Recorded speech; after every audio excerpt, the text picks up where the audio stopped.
not completely conflicting. And there may have been another point that I read. Essentially, it's saying, don't hunt that one stand too much. Don't do that. But you should also, switch every 3 days.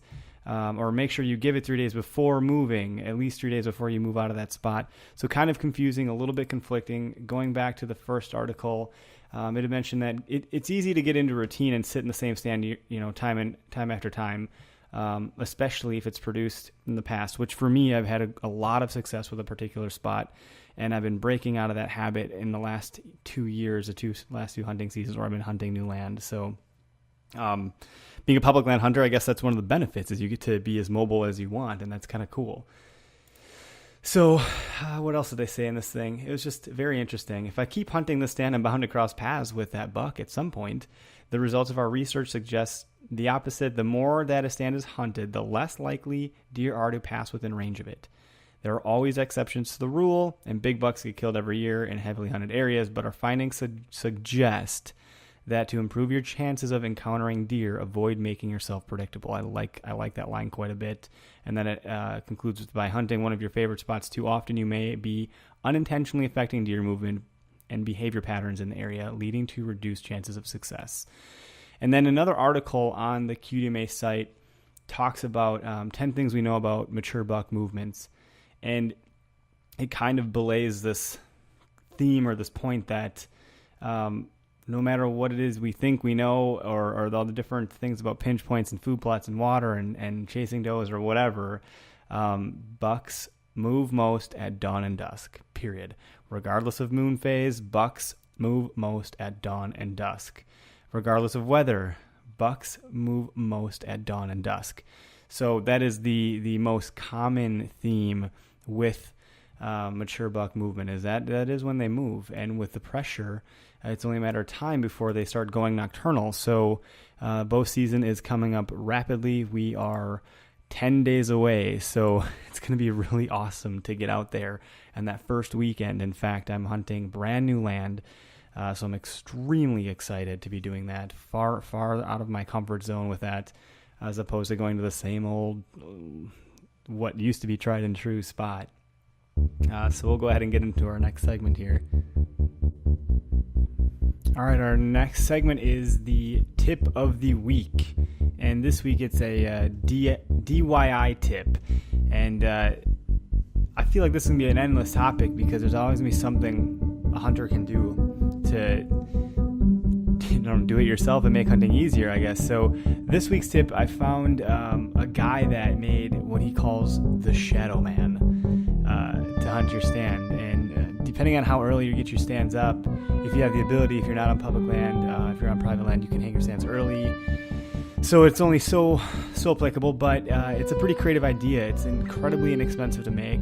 Essentially, for the last 10 years, this guy has been making what he calls a Shadow Man. So he cuts out a big chunk of plywood, paints it with some black specks and like a very kind of monochromatic color, like the color of the tree or what you would expect to wear when you're wearing camouflage. And essentially, he puts in a stand ahead of time so that way when the deer are going through the woods, they get used to it. There's nothing new for them to gain here. The trick with what he's doing is that he's actually using this thing while he's hunting too. So he's using it to sit behind.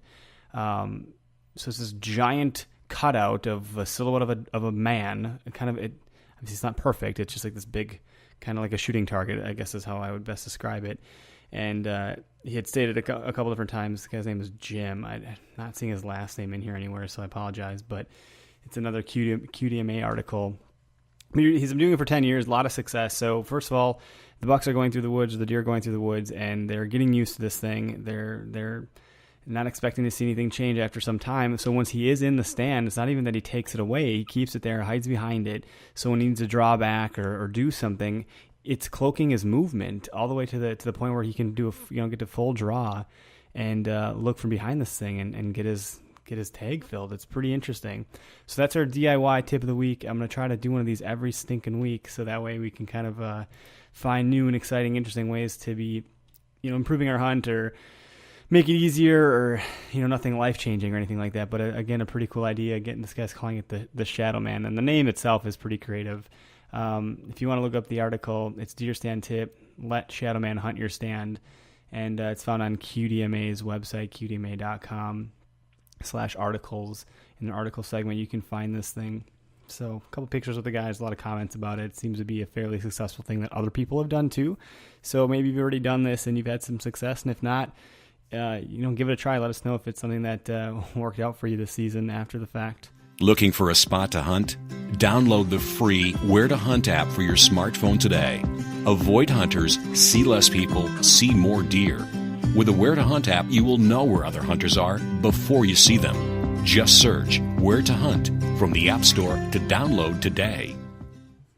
All right, so our last segment, I'm going to try this out. We'll see how far I can take this here and actually keep doing it.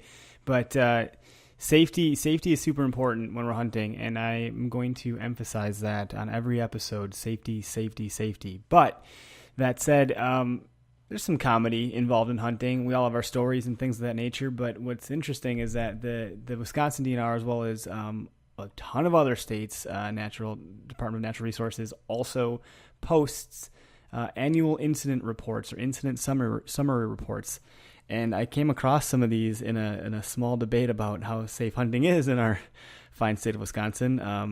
By and large, the average is good. We're safe hunters here in the state. And it came to my attention, there's some ridiculous things that get reported, almost like the misconnections on Craigslist, just way out there. So I'm going to go ahead and read the first one of these, and I'm only going to do one per episode because I'm going to try to find the most ridiculous ones that aren't offensive in any way and things of that nature. And again, I really do want to stress how important it is to be safe. But that said, on January 28th of 2015, the injury description is a 22 round to groin area and lodged in posterior. 47-year-old male, type of gun. It was a 22 semi-automatic rifle. Now this is where it gets weird. There's a synopsis. And it says, I'm quoting here, this is from the Wisconsin DNR site, "The shooter was hunting raccoon. Shooter previously drove over raccoon. The raccoon continued to run into an open cornfield while shooter shot an estimated 10 rounds at the raccoon. Shooter thought firearm was empty and grabbed onto the barrel with both hands and attempted to use the butt of the firearm to club the raccoon. The stock broke off the gun and the 22 round fired, hitting the shooter." So what the frick is going on here? So he ran over the raccoon.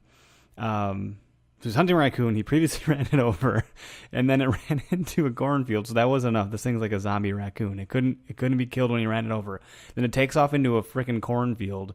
He shoots 10 rounds at it.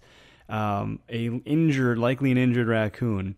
That's not good. That's not good enough. So he goes out and uses the buttstock of his gun and tries to club the raccoon to death, and in the process breaks off the stock of the gun and shoots himself in the groin with a 22. So that's be safe out there, people. If you hit a raccoon, I don't know, don't chase after it into a cornfield, shoot 10 rounds at it, and go try to club it to death with the buttstock of your gun. I read that and I about lost it. So hopefully they're okay. They self-inflicted themselves with a bullet wound. It doesn't seem like it's fatal. I don't think it calls that out on here. Yeah, fatal. No, so it's not fatal. So just a lesson to be learned. Careful out there. That all said, that's a wrap. Those are my 2 new segments for the show. Let me know what you think. As always, I appreciate your listenership a ton. I'm really grateful to have an audience that's captivated and listening.